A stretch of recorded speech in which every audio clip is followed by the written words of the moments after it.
So here we are at the technical project.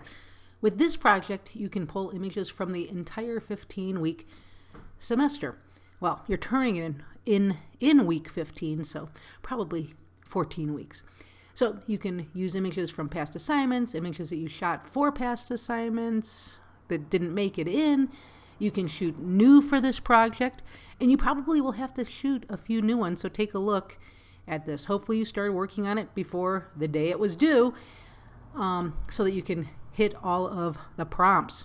So it's a technical assignment, and we're going to be looking at your shutter speed, your aperture, your ISO, your focus, your use of the compositional principles in making the images. And your objective here is to show me that you have all of these technical skills and the aesthetics as well. So this is going to be an Adobe Spark presentation. You're going to submit the URL through Canvas. As I said before, properly exposed and in focus. All images should be.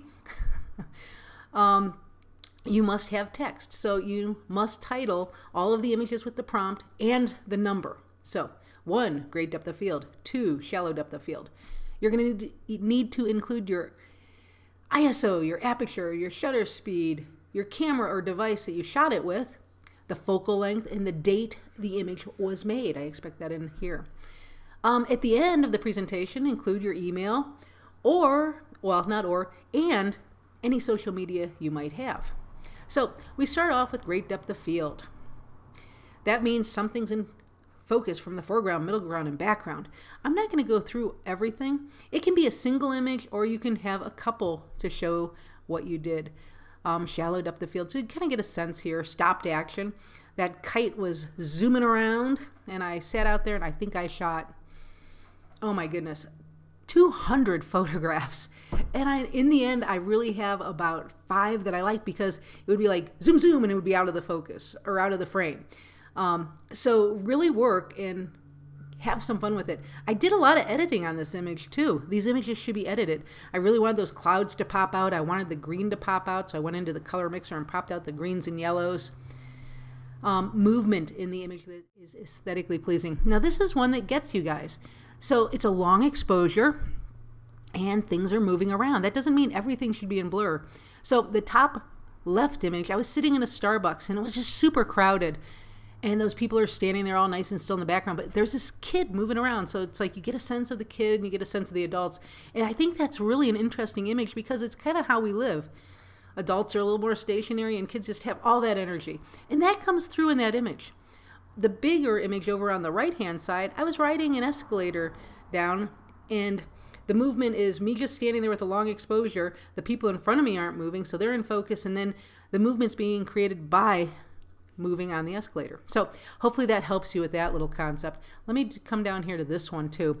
This is one you'll have to shoot specifically for the project, panned action.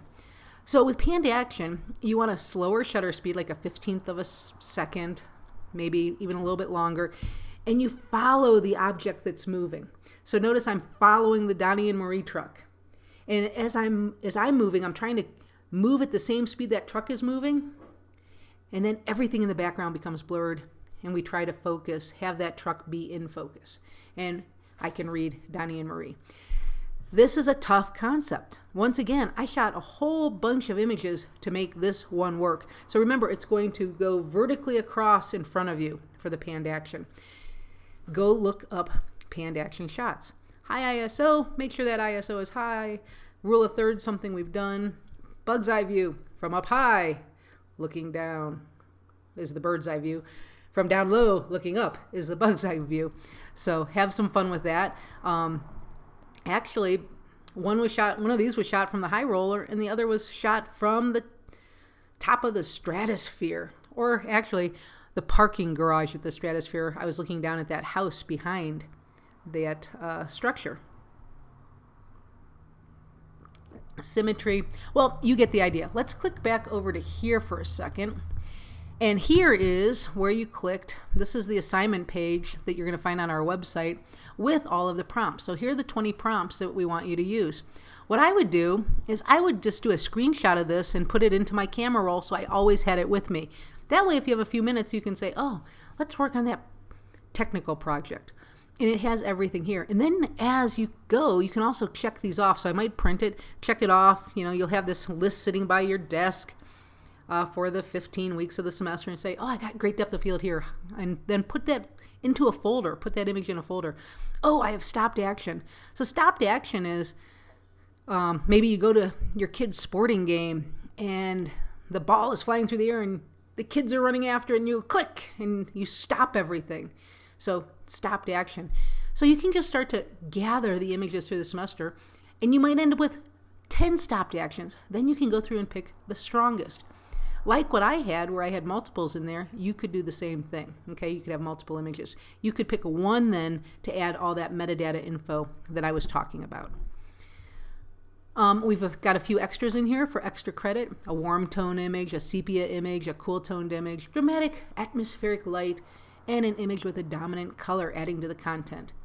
Oh, I need to drop that down and make that triangular composition also an extra.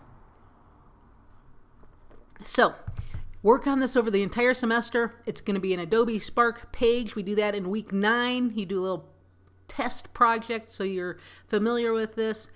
And that's about it. So start collecting your images. If you have any questions about these prompts, I'm here. All of this information is going to be found in the handouts throughout the semester. At one point, I give you an opportunity to do extra credit to do a panned image. I think there's extra credit for...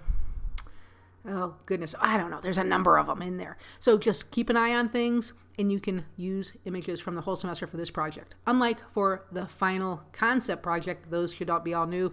These, you can shoot some new and pull from the old. It's about identifying the concepts. So have fun, and as always, keep making images.